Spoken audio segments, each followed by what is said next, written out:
Hello, welcome back. It's episode 11 of Scruffy Looking Nerf Herders. I'm Carl, and I'm joined again by Simon. Hello, mate. Hello, how are we doing? Yeah, not too bad, mate, not too bad. And this is our Christmas episode. It is, but yeah, it's that time of year again, isn't it? Where's that gone? Yeah. So little brief bit at the start here. This week we will do a bit of news, or actually quite a lot of news. Hurrah! Yeah. Then we'll go into our unit focus, which we have now christened This Is the Way, and we're going to talk about ATRTs for those rebels this week. You certainly are.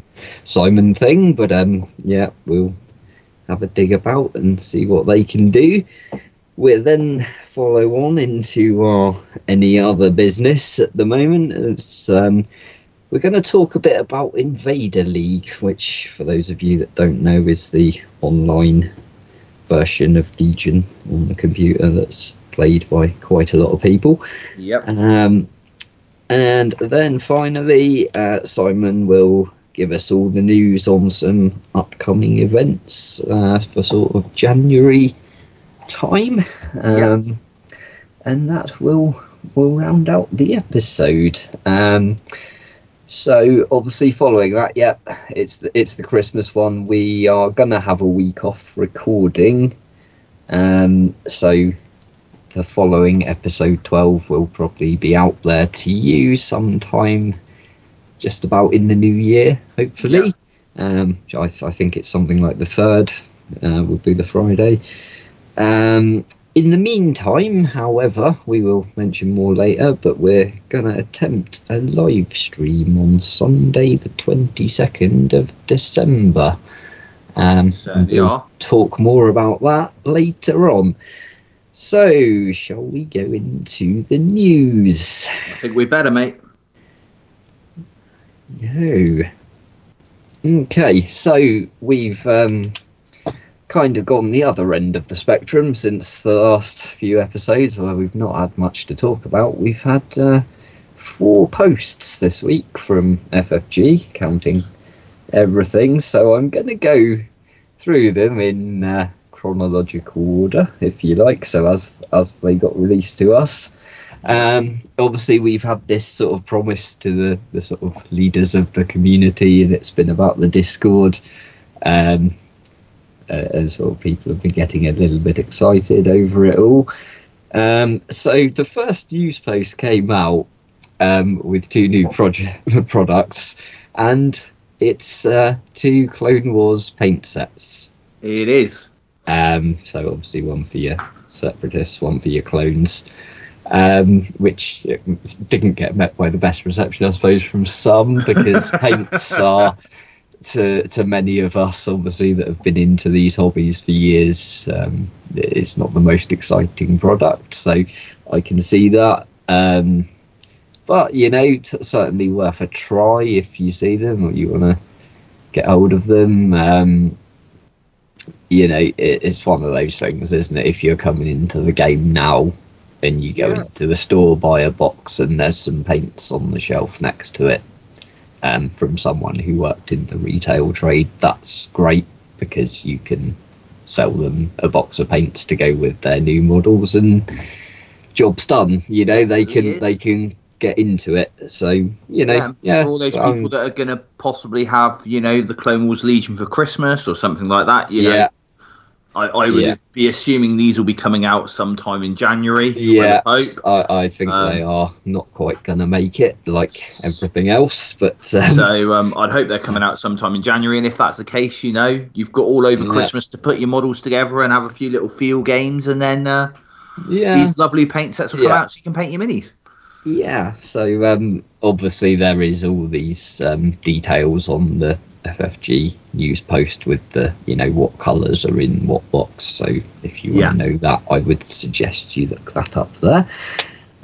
So moving on then, we then got article number 2, which was kind of unfortunately not that relevant to ourselves, but it's about Worlds 2020.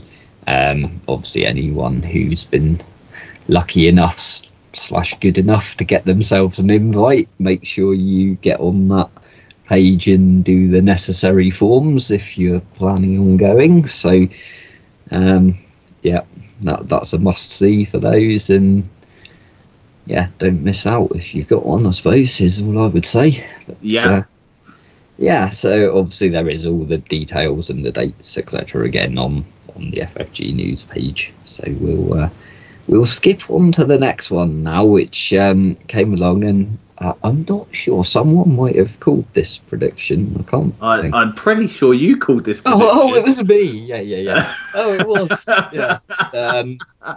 When we were having our little chat about what it was going to be, I'm pretty sure you called this one. Yeah. So vital assets, which is very similar to priority supplies for those that have that. It's a box of new mission deployment condition cards, etc., with new ways to play the game. It's got a couple of minis that will become more clear. They're actually to be hostages. They are new ones. There's I think it's half a dozen bombs and crates in there, and the little grav lift things, which are for one called payload, which I would imagine is going to be very similar to certain FPS games, etc. So they certainly look like they're going to move, don't they? Yeah, definitely. I mean, it's going to be a moving payload, isn't it?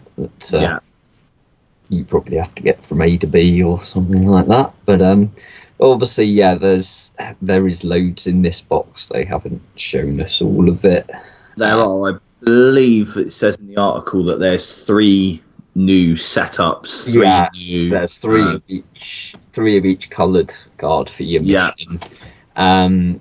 But there's also a side deck of little cards. There is. These supply crates. So one of the condition cards, I believe, is supply drop, which will put crates around the battlefield, and you will actually be able to go and pillage those crates for potentially good stuff. So that sounds quite fun to me. I like that. I do that as well. The side deck of cards you draw from when you open said crate. I think it's kind of the draw 2 and pick 1 mechanic. I think I saw that somewhere. So you get a little, some of these things are sort of expendable, one use only things, or cost things that give you various benefits and tokens, whatnot. So looking forward to seeing that, because it's I like it because it's not predictable in a sense. There's still a random element of what you're going to get, and that it makes it so much more replayable, doesn't it? I think is my takeaway from that.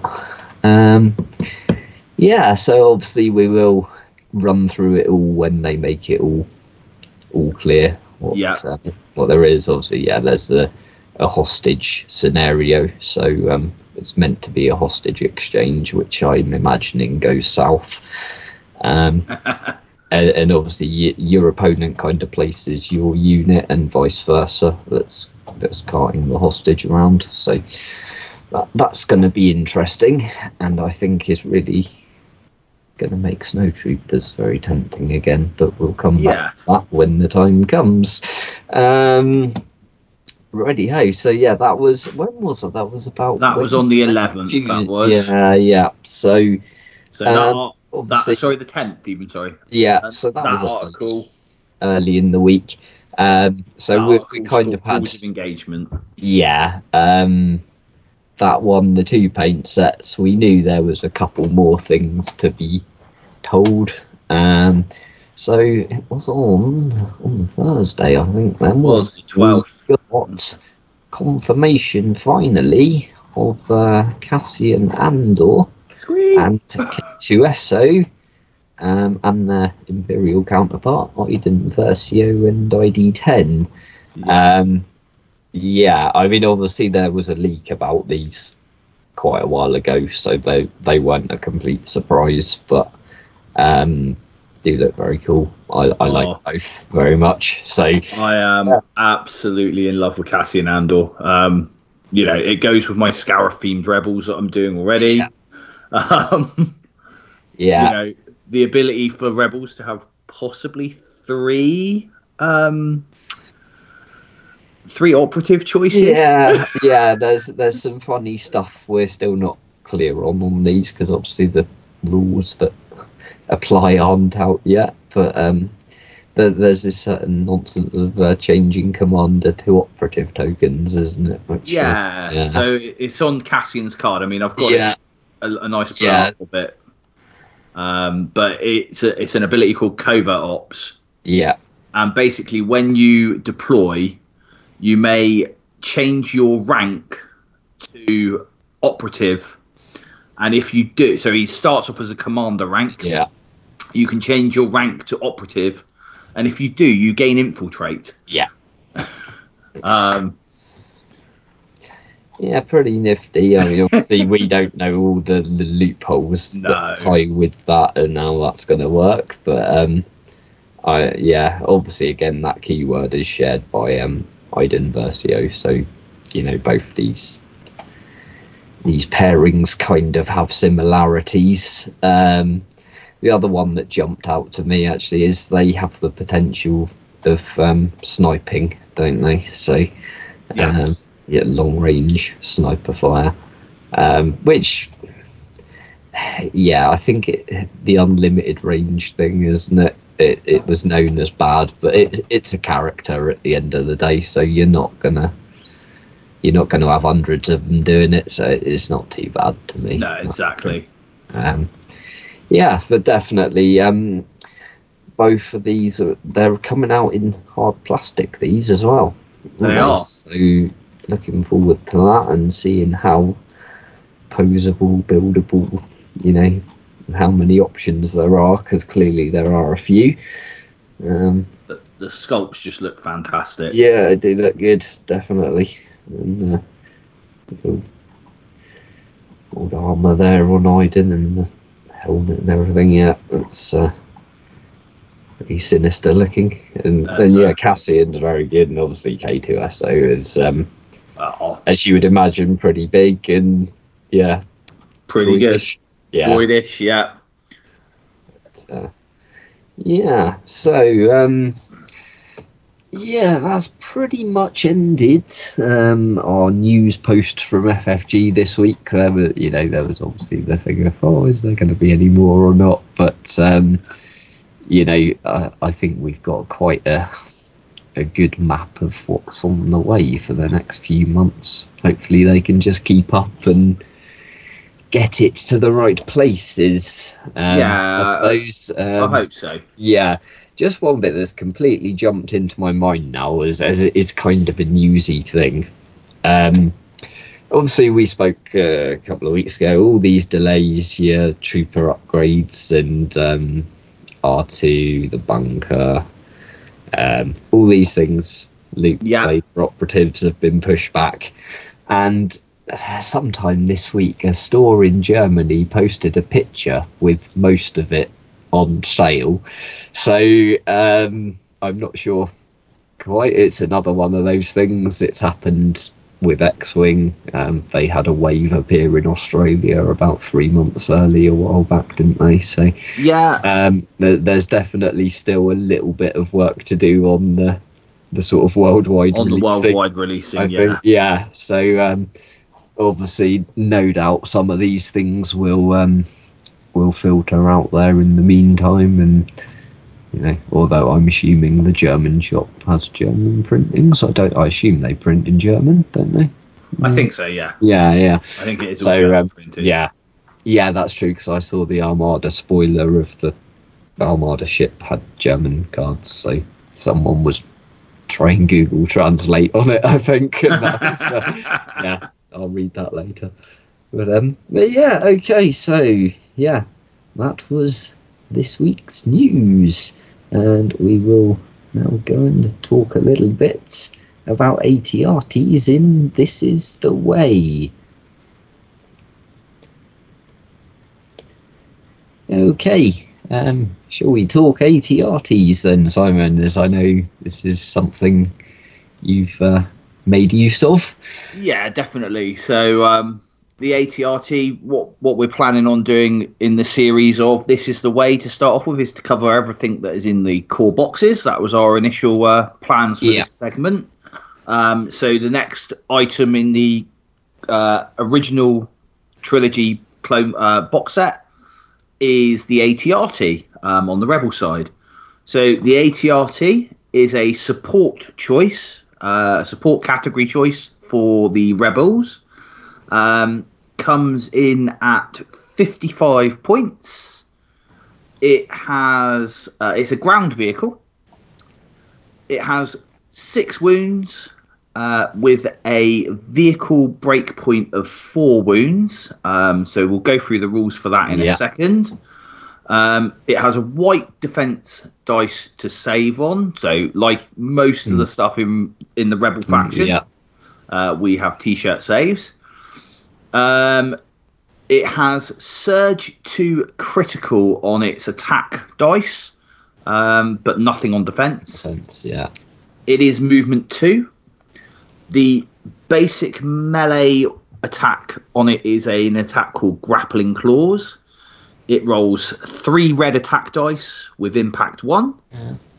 And its basic ranged attack on it is the A300 blaster rifle, which is held by the guy driving the ATRT.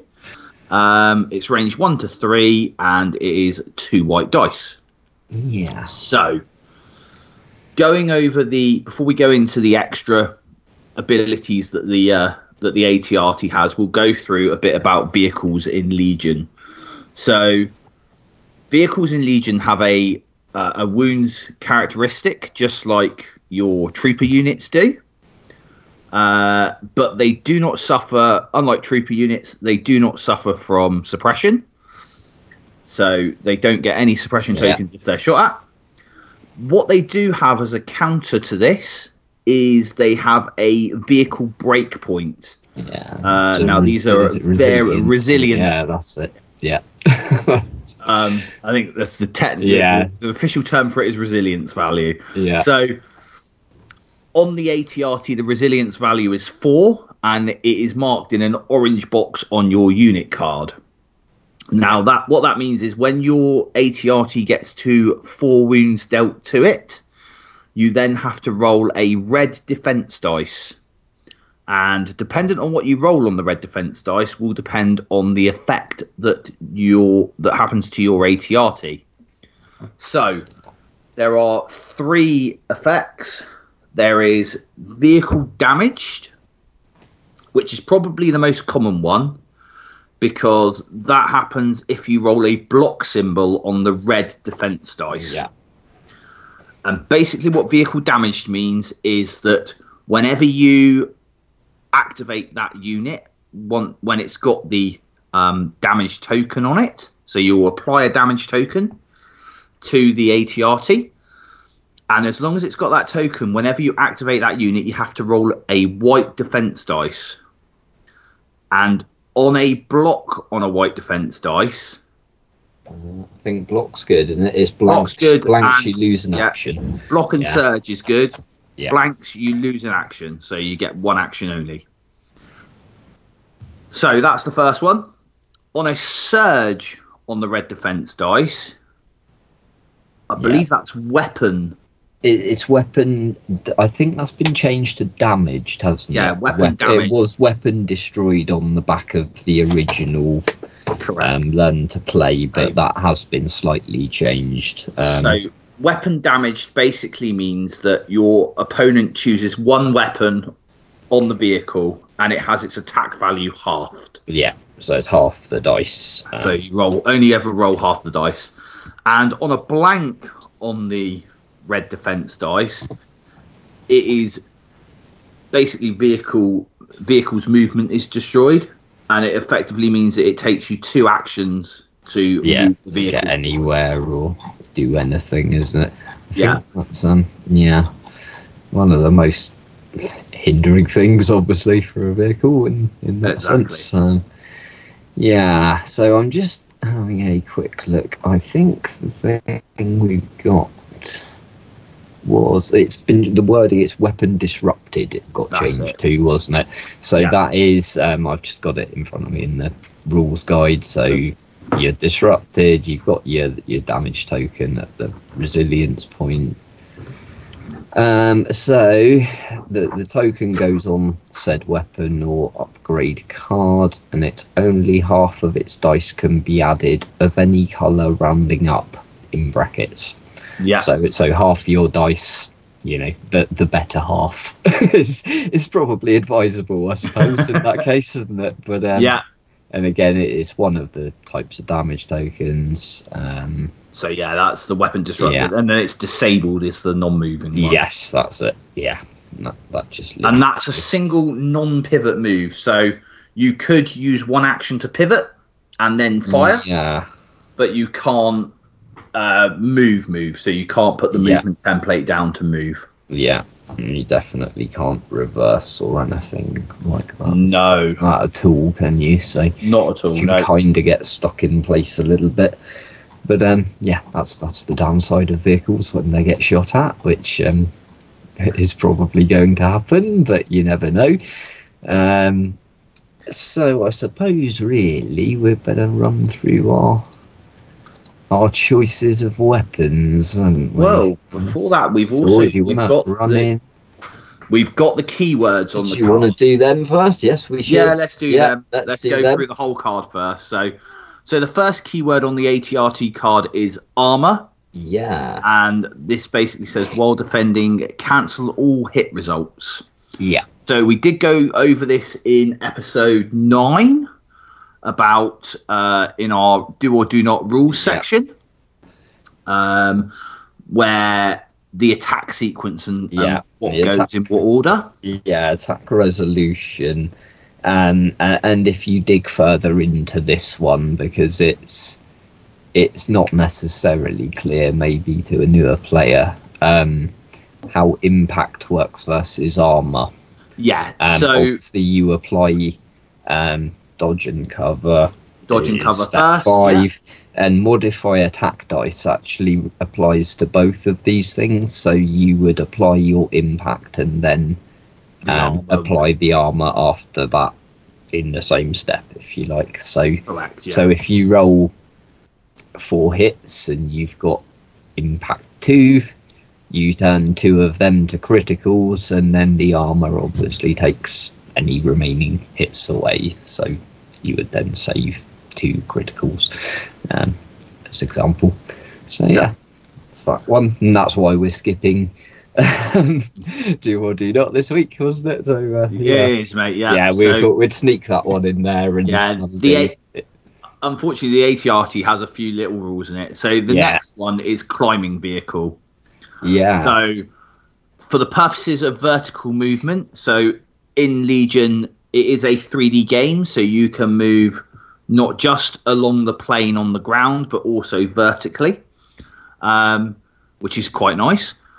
So you're treated as a trooper for the purposes of vertical movement, which basically means that if you get up to the edge of a scenery piece that is taller than you, you could effectively try to, for your next movement action, you could try to climb or clamber up the side of the building. Pretty nice to be mobile like that, I suppose, even with the inherent risk in some cases. But So, and the other rule that this has does make it better. Yeah, makes it even better is expert climber.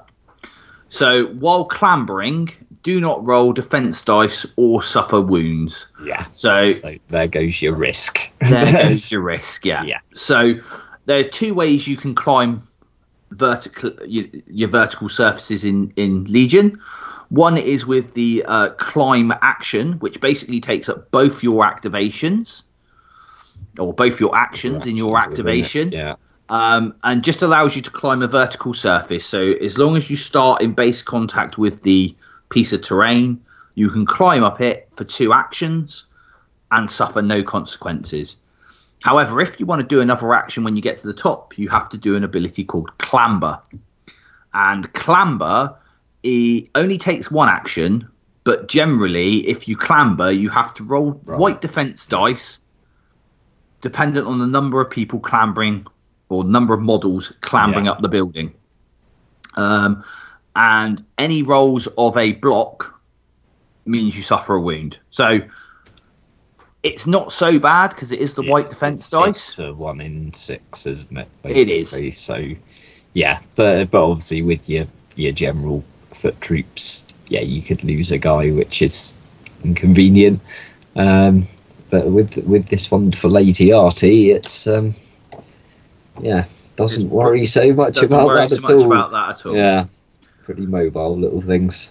So now we'll go into the hard point or the weapon options. Yeah. Which, the ATRT. We should mention these have all had the points adjustment in a few months back, haven't they? They all got hit in some form, I think, or was it all levelled out? They were all levelled out, so they all now cost 20 points as a rule. So the first one we are going to go with is the ATRT laser cannon. Yeah. So this is a range 2 to 4 weapon. It rolls 1 red attack dice and 2 black attack dice. It has impact 3. Yeah. So here we go. This is like your anti-vehicle weapon. Yeah. So while attacking a unit that has armor, change up to 3 hit results to crit results. And it has the ability fixed front. Now I will pretext this because every weapon upgrade for the ATRT have fixed front. Yeah. Which basically means that you can only fire it out of your front arc of your model.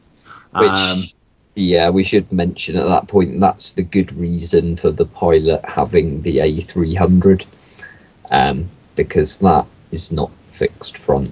So it's only 2 white dice, but you could shoot behind you. You can.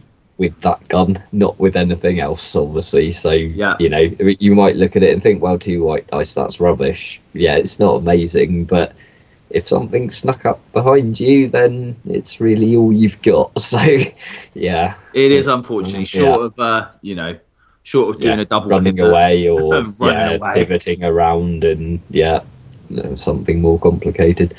But, So, the next one that we're going to look at on that one, so that one's 20 points.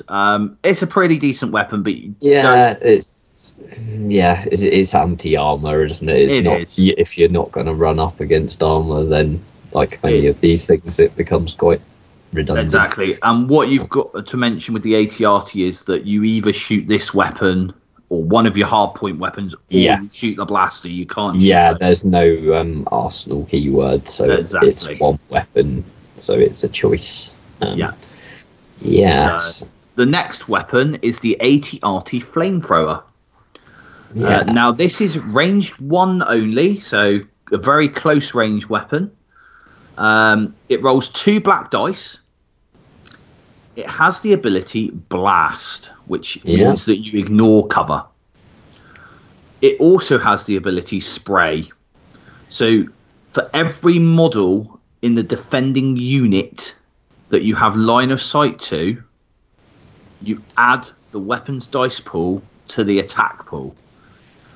So in other words, if you have a unit of 5 models, let's say you have 5 stormtroopers with, in front of you and all in line of sight, you will be rolling 10 black dice at that unit, which is quite deadly, really. Yeah, it's pretty painful, and this is why I think,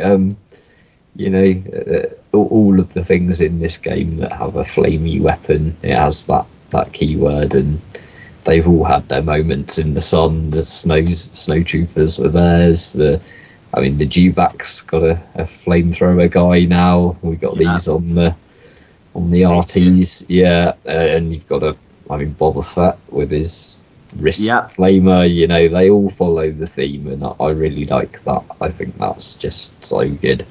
That you're not getting the variants with the same type of weapon, if you know what I mean. So, my flamer's sort of as good as yours in that sense. We all chuck lots of dice, and happy days. Exactly.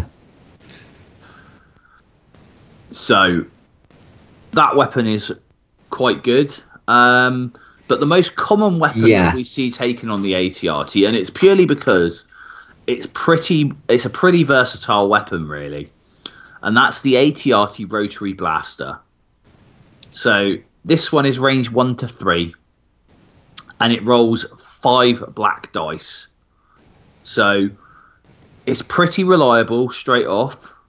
Obviously, you're surging to crit with this as well, which is massive. Yeah, which is massive.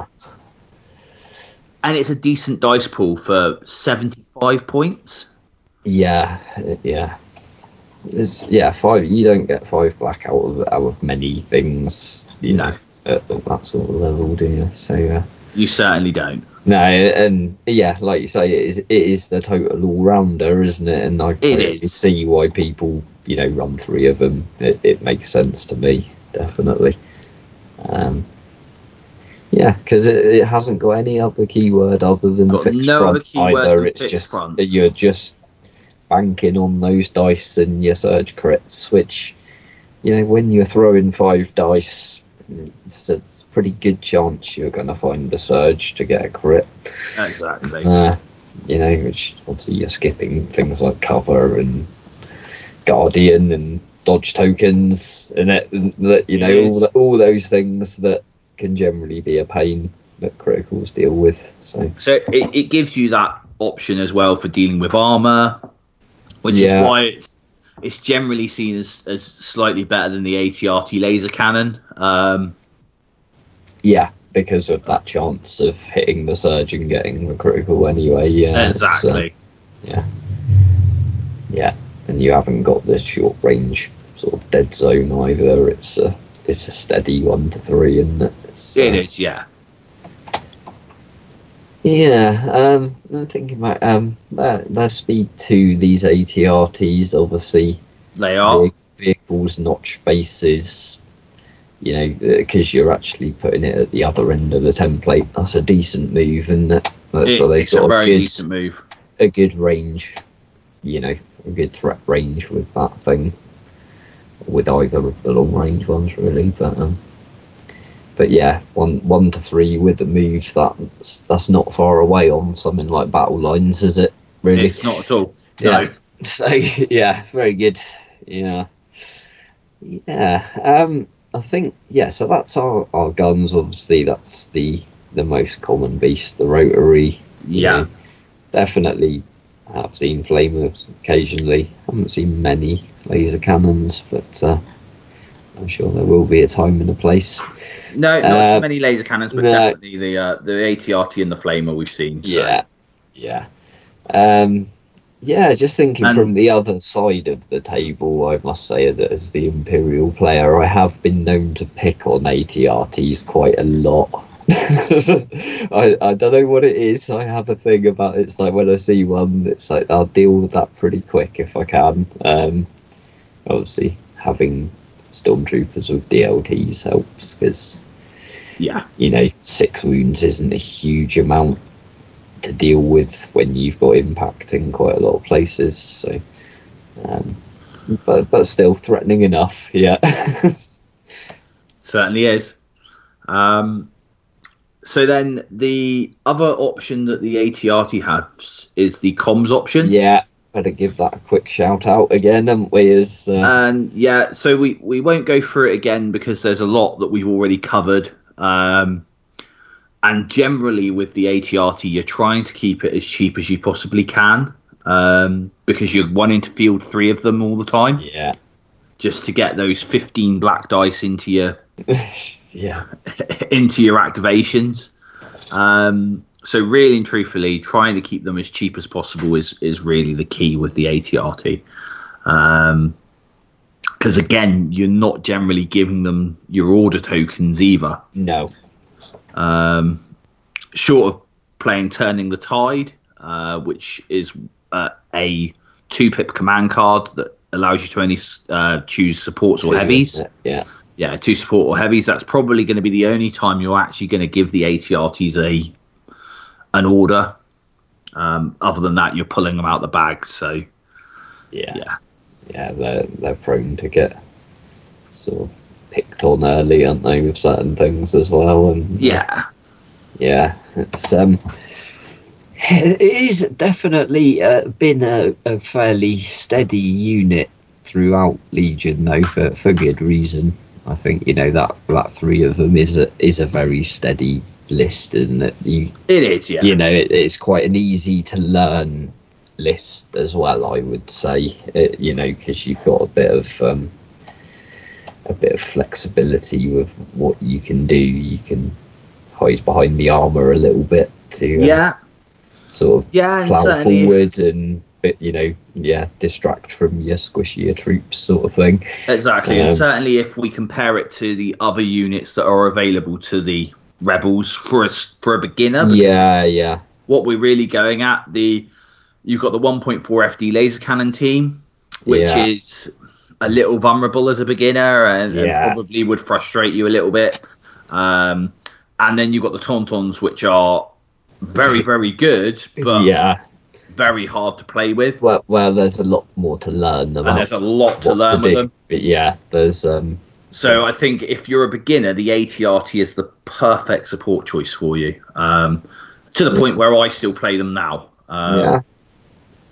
Definitely. They certainly, there's no shame in taking them at all, because they are such a steady, choice that you can't ignore from the other side either. You do have to deal with them in some sense. I think they can cause you a bad day if you ignore them for too long. Exactly. And again, you go back to our Rebel Trooper highlight that we did. With the R5 astromech droid. Being able to take those either vehicle damage tokens off or being able to, heal them is very good. And future proofing for if we see ion tokens hitting them ever. Which obviously the droids can remove those as well, which is going to be handy. So that's our little look at the ATRT then. I think that's pretty much wraps that up. So obviously, that's our section done there. So we will roll into any other business. Okay, so this week, any other business, just our kind of random section of just things we'd like to talk about or whatever. We're going to have a little chat about InVader League, because that's coming to its sort of close now for the current season.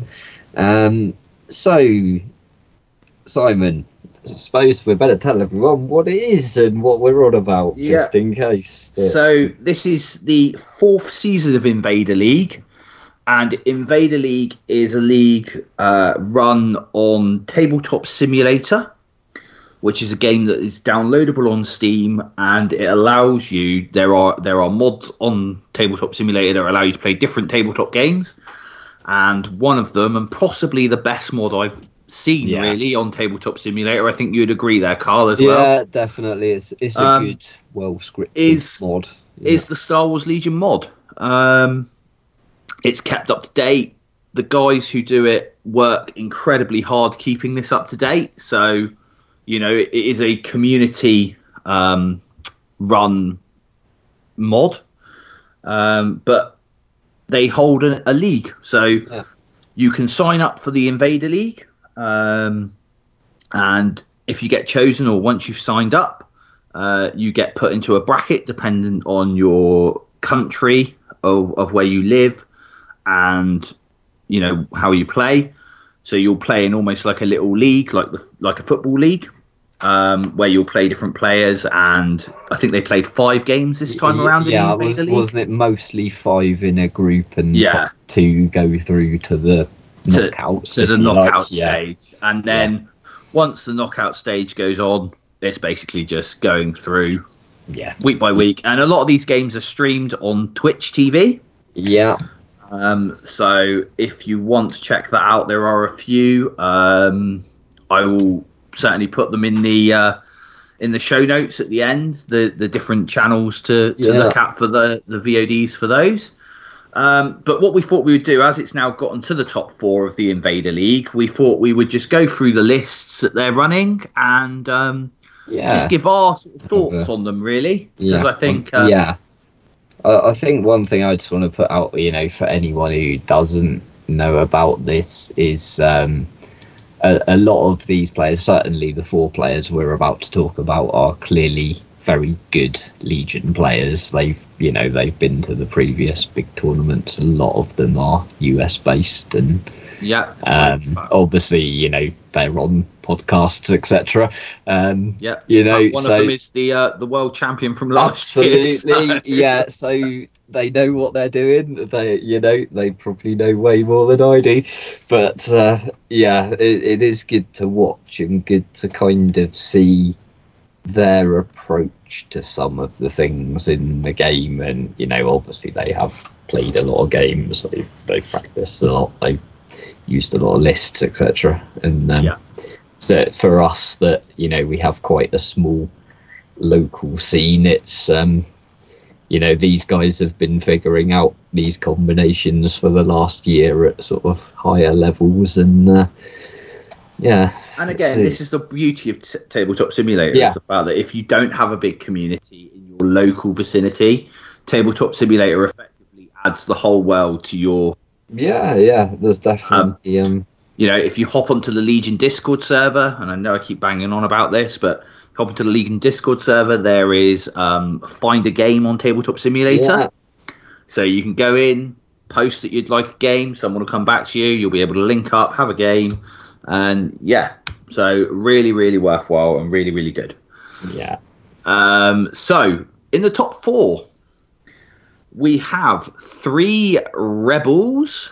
So 3 players playing Rebels and 1 Imperial. So no CIS and no Galactic I'm not sure because they were legal, weren't they, for this? They were legal for this, yes. Again, we should say it, obviously, because this is an online mod, things that aren't actually out yet in the physical world are playable on there. So things like droid battle tanks and clone tanks, phase 2s, all these things that are sort of coming out soon are actually on there already.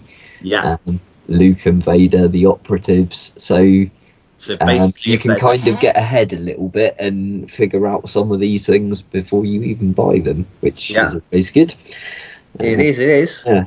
So basically anything that is current, that there is a card currently out there in the the internet sphere for, it is in TTS. So I'll say it won't be long before obviously these things like Cassian, etc., that we just mentioned in the news, playable on there. I imagine they're sort of beavering away trying to get all that ready, and it just comes down to certain things like we don't get to see all the command cards in these articles, which hold some of them back a little bit, but we get it there and the basics. So so the top 4 then, like I say, I've been watching this in bits and here and there, but I have tried to keep up as it's got towards the end of the tournament a bit. So who do you want to start with then? So I think choices. So we'll start with the first one side of the top 4 bracket. So we'll start with Kingsley, who is goes as tower number 9 on the on Twitch, and his top 4 list, which he named, are Tauntauns Balance. So this is a 12 activation rebel list, and it is the following. So it is Leia Organa with strict orders, Operative Chewie, no upgrades. He is, Operative R2D2, as he is, no upgrades. 3 Rebel Troopers for the core units with no upgrades. 3 Commando Strike teams with the DH-447 sniper rifle, so making them snipers. and then 3 Tauntauns, 3 units of Tauntauns in the support slot, 1 with HQ Uplink and Tenacity, and 2 with Comms Jammer and Tenacity. Yeah. Now, this is a very, very good list. Kingsley's been honing this list for a long, long time. In fact, if you check back a few podcasts ago with Notorious Scoundrels, he was actually on there talking about it. Talking Tauntauns, and he knows a bit about them. So, So, this list comes in at 791 with 12 activations.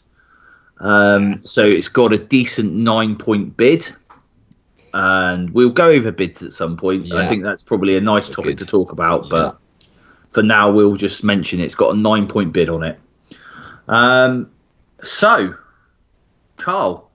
Yeah, I like mate, when I first saw that list, and I was like, well, it's lots of activations, but Tauntauns are very, very good. Don't get me wrong, but it's naked troopers, it's snipers. Even the heroes. Chewie, he's a lot of wounds, but there's no big sort of Luke Skywalker charging in, hacking you up there. So I wasn't sure how he was gonna do with it, but having spent this afternoon watching his semi-final game, that's absurdly frightening. I think things may have gone his way a bit, but those Tauntauns, they're a little bit wild at the moment, aren't they? Just they charging in. Certainly are. Yeah, I've been playing the Tauntauns slightly wrong because I reread Ram this week. Ram is. I thought Ram was.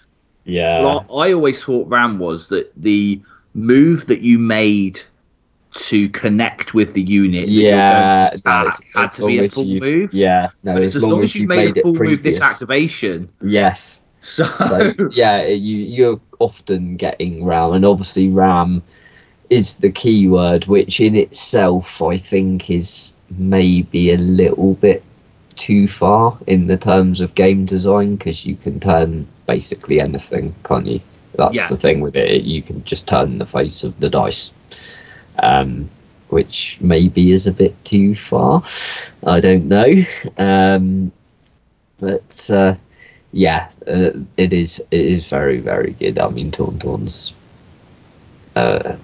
ever since they come out, were appealing, to me to put in a rebel list. I tried messing around without them in our local club league. That didn't quite pan out so well, but it's going to me though. Going back to it, it's that thing of the 3 naked rebel troopers, and the 3 strike teams. We've seen them for a long time, especially the snipers, but they're still hanging in there, and it's 12 activations, and it's working for this guy. And we were very much sort of going the other way on this conversation recently, weren't we, in our local scene? Do we have too many activations? Should we be going for maybe bigger, better toys? And then you see this and you're like, well, maybe we were headed the right way, but I suppose the thing, obviously, R2 as well is very cheap, isn't he? We don't have access to him in the real world yet, but no, at 35 points, and that for another activation that could potentially steal a victory token by just getting across the board, it's pretty strong, isn't it? It is very, very strong. Yeah. So, definitely was a good list to watch. I'll be interested to see what he does for the rest with it, really. So, spoiler alert, unfortunately, this game has already taken place. And Kingsley did manage to go on to beat the next person who we're going to go and talk about, which is Kyle Dornbos, a.k.a. Orchimedes, is his is his title on the he's interwebs. On a podcast somewhere. You know, I don't know. He's on some podcast called Notorious Scoundrels, I think. Very good, very intelligent stuff. And I've listened to that since I first discovered it, and there's so much good information that he's come up with numbers. So this list was called "White Dice Are the Best Dice." Yeah. It is yeah.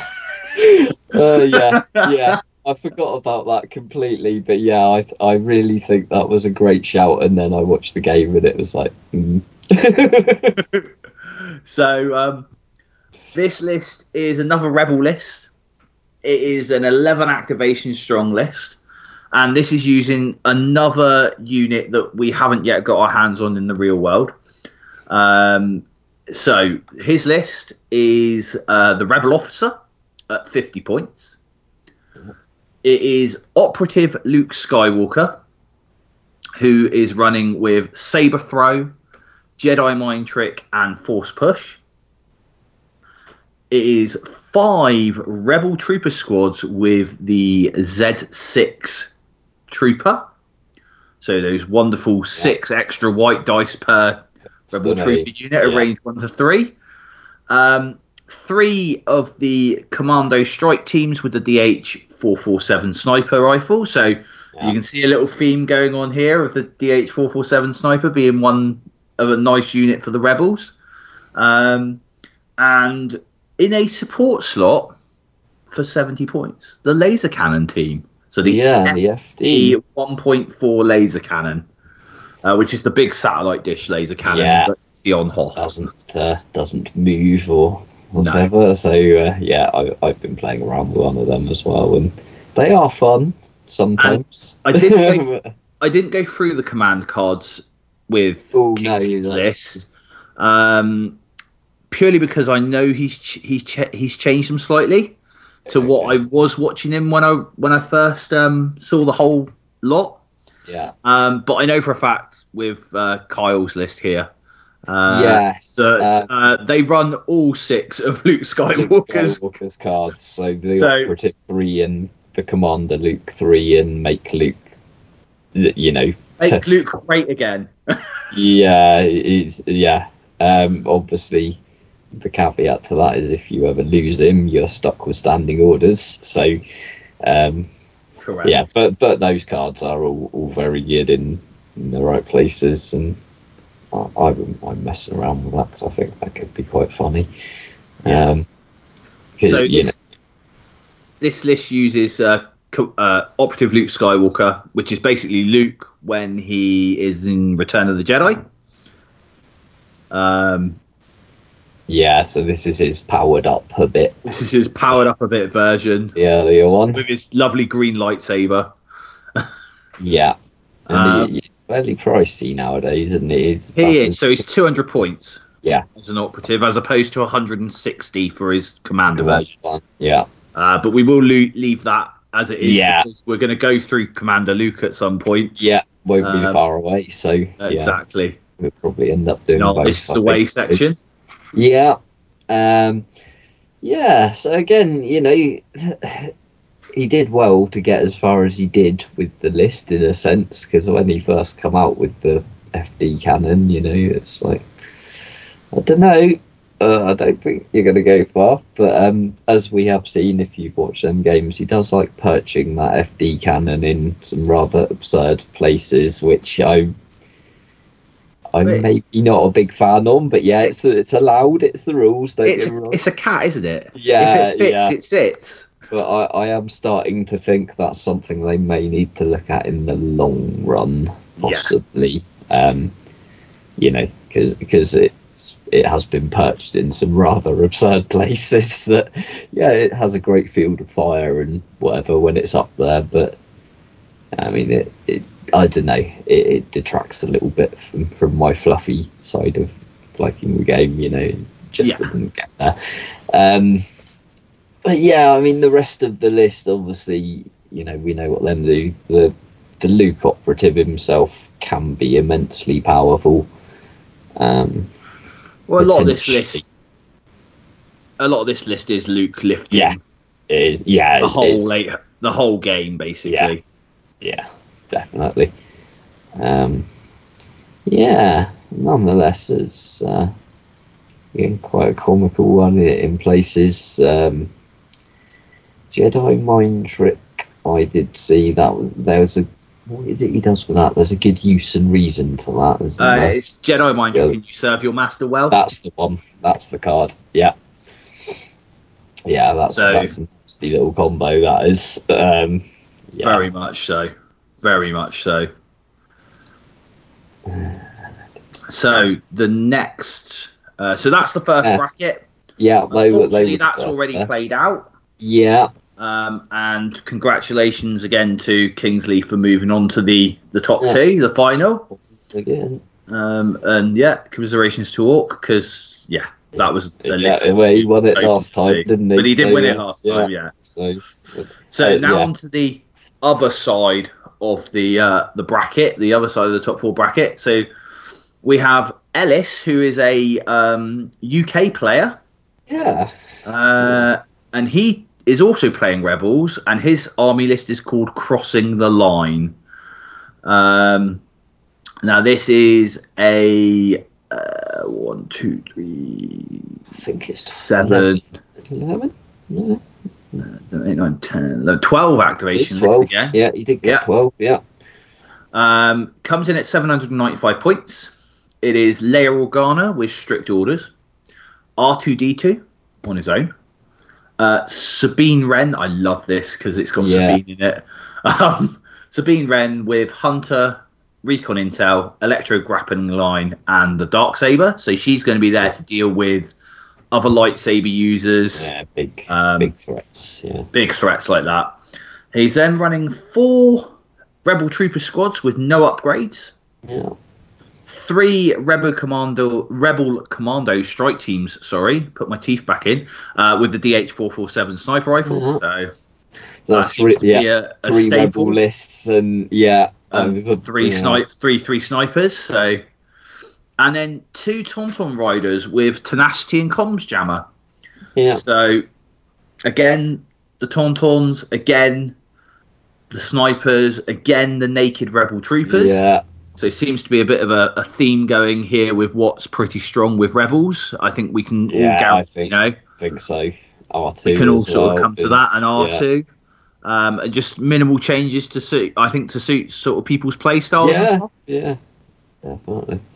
But yeah, it's funny that obviously snipers got their nerf by taking their limited range away, but they are still prevailing. They're still in all the lists. So I'm wondering what the thoughts of that are back at FFG HQ. That's probably one question I'd love to ask him. I think so as well, because not only did they put the limited range on the sniper rifle, they also up a couple of the points. Yeah. And it still doesn't seem initially, I think the initial knee-jerk reaction was that it did put people off playing them, but I think slowly but surely people have started putting them back in. Yeah. And I think part of that is because they're a cheap activation. Yeah. Yeah. 48 points is a really cheap activation. So again, we'll go over the sniper teams at some point. Yeah, they're on the later list for them. Again, obviously Tauntaun's tenacity. I mean, that again is in all these lists. There's always tenacity, isn't there? It kind of has to be, and that's because it's just such a good upgrade for Tauntaun. Absolutely, yeah. I was interested. I was happy to see Sabine, obviously, and nice to see that. Again, the rest of it, strict orders layer. I mean, strict orders is getting into most lists nowadays. Correct. And especially with Leia, with her Inspire mechanic and the ability to definitely just control the suppression mechanic. Is really, what's needed there. Yeah. Yeah, I shall look forward to seeing what he does with this. Ellis is the only non-American person to make the top 4. So congratulations there, Ellis. Well done, mate. Yeah, bring it home, mate. For the Patriots. Yeah. However, England here. Yeah. However, facing Ellis is the Star Wars Legion World Champion called Luke Cook. His list is called Cook My Dice, and he is playing Imperials. Now, Carl, do you want to go through this, or do you want me to go through the list? Because this is your bag, really. It is. It's not one I've exactly gone to yet, but I have been messing around with something similar. So it's Director Orson Krennic with aggressive tactics and strict orders. It's 3 units of shore troopers with the T-21 heavy. One of them comes with an astromech droid as well. Then obviously we have 3 DF-90 mortars with comms relays, so we can see where this is going. 2 scout trooper strike teams with DLT-19X sniper rifles, so the Imperials are still taking a couple of snipers as well. And then we have an ATST with the Imperial Hammers Elite Armor Pilot, the ATST Mortar Launcher, the Twin Light Blaster Cannon, and a Link Targeting Array, which is a pretty savage combination there. It certainly is. Yeah, it's a lot of good stuff in a big piece. Definitely the ATST points drop has made this a thing. Definitely. And again, that the short trooper chains now with aggressive tactics, with strict orders. You're getting your token onto a shore trooper. You're then passing it on to his mortar nearby, then using the comms relay to give it to a second shore trooper, which passes it on to his mortar, etc. And you're getting your surges from aggressive tactics on the face-ups. Correct. And your aims from your shore troopers. 3 aims for target on the shore troopers for when they get a token. So it just synergizes so well, and you're always chucking mostly black dice, for your basic shots, aren't you? So you're not getting too many blanks. Obviously, once the aims come in, potentially even 2 aims. If you get the aim from having an order token, then you can take an aim action.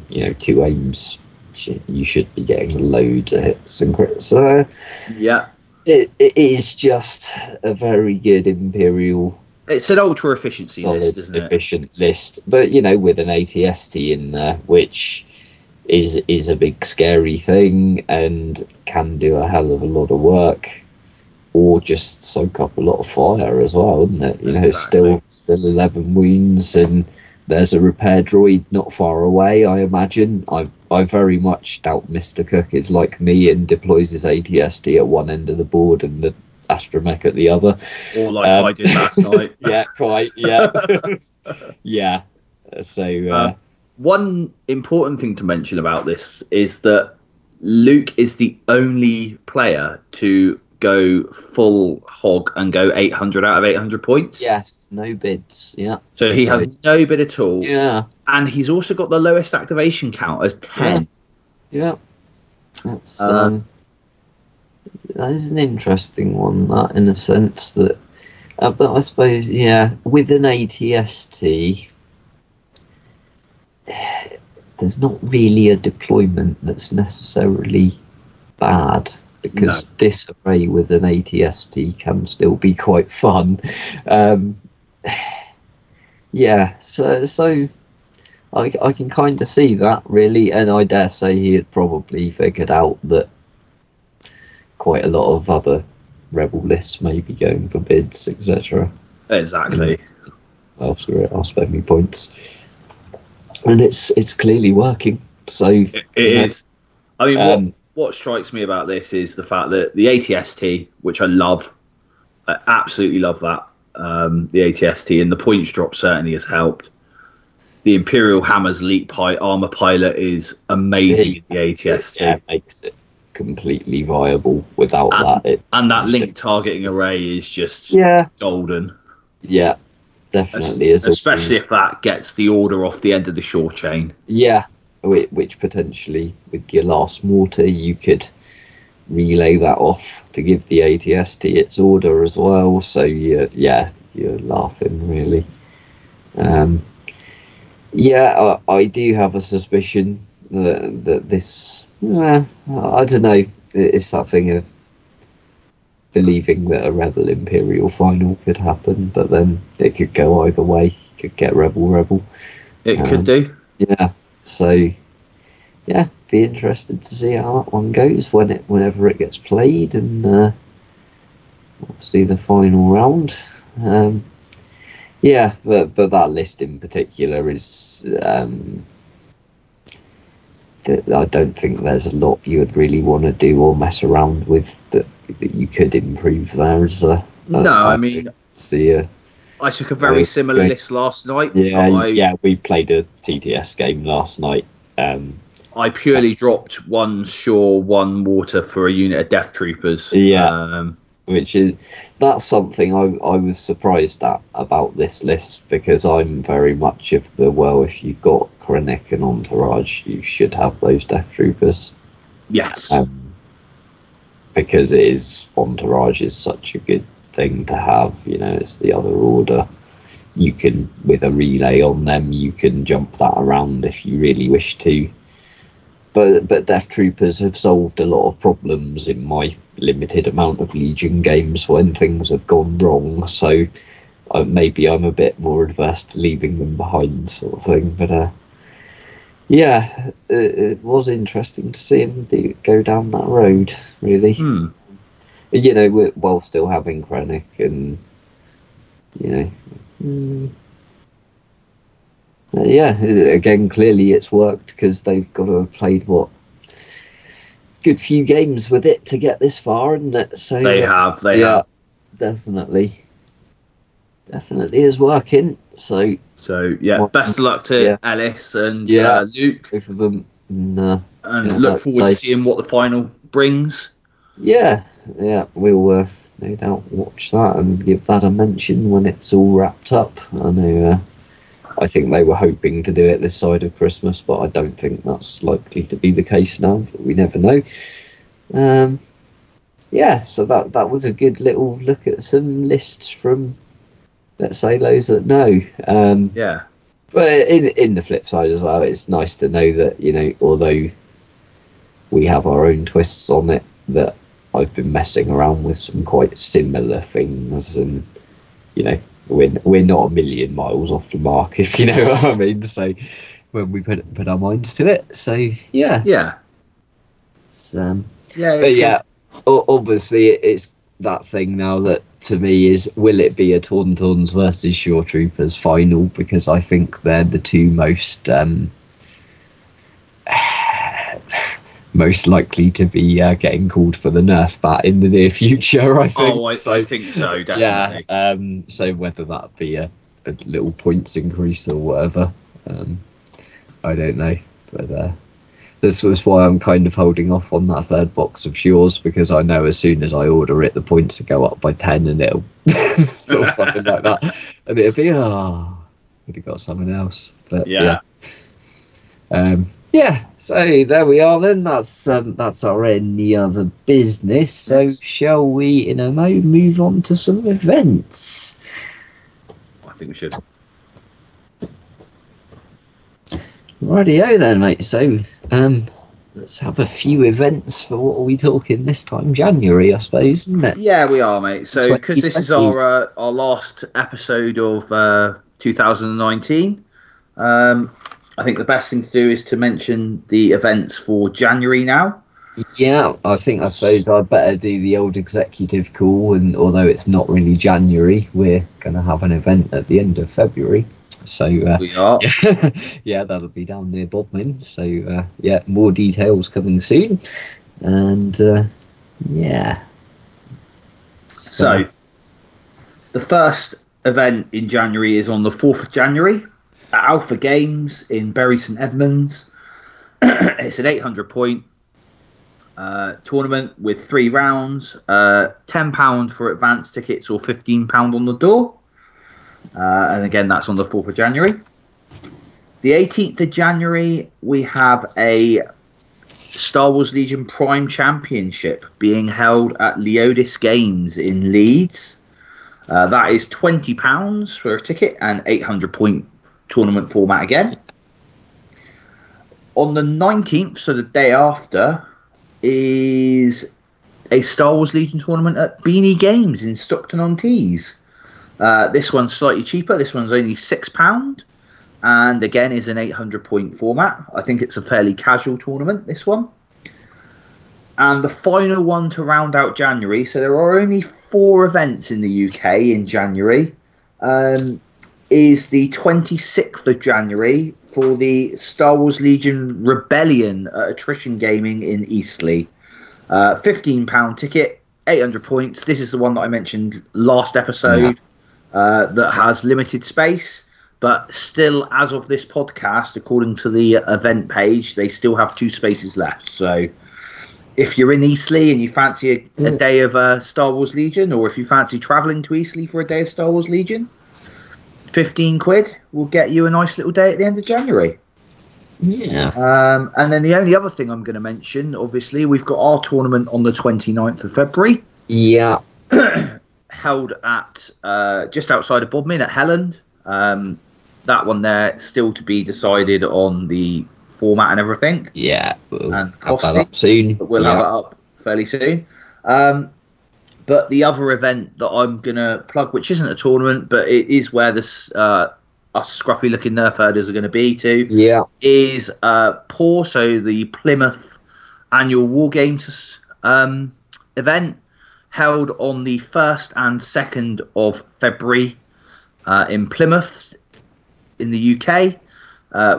Carl and myself are going to be demoing Star Wars Legion on the Saturday the 1st, on behalf of Bodmin Gaming Group, which is our local gaming group club. So we'll be there, and just the Saturday though for the demo games. But I may be there milling on the Sunday, just sort of looking around. We'll see.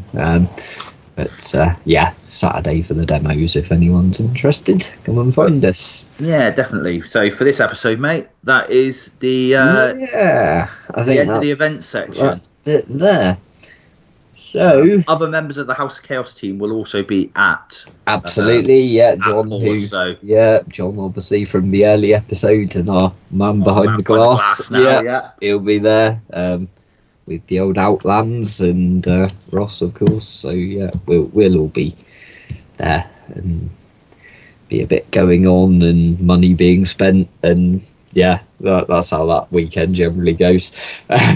So that's our event. So just to wrap this one up, then obviously, like we said earlier, we will take the week off. So next podcast, episode 12, should be up. First Friday in January, hopefully it'll be out there to you.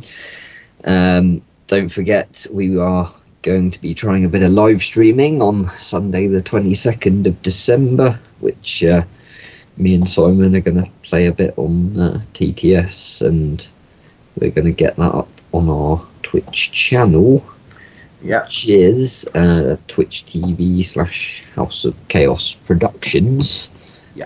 Which is obviously, myself and John and Ross and Simon. It's, all of our various gaming things. So that's our channel there. If you could find it and give it a like and a follow and stuff, it's much appreciated. We'll be on there around about probably 8 o'clock. 8 p.m. UK time on the 22nd, and we'll have a little game on there for a couple of hours. And if you want to drop in the chat, we'll sort of try and chat as we're playing, and trying not to watch too many rules and things like that. So obviously that's the Twitch. If you want to contact me, scruffypodcast@gmail.com.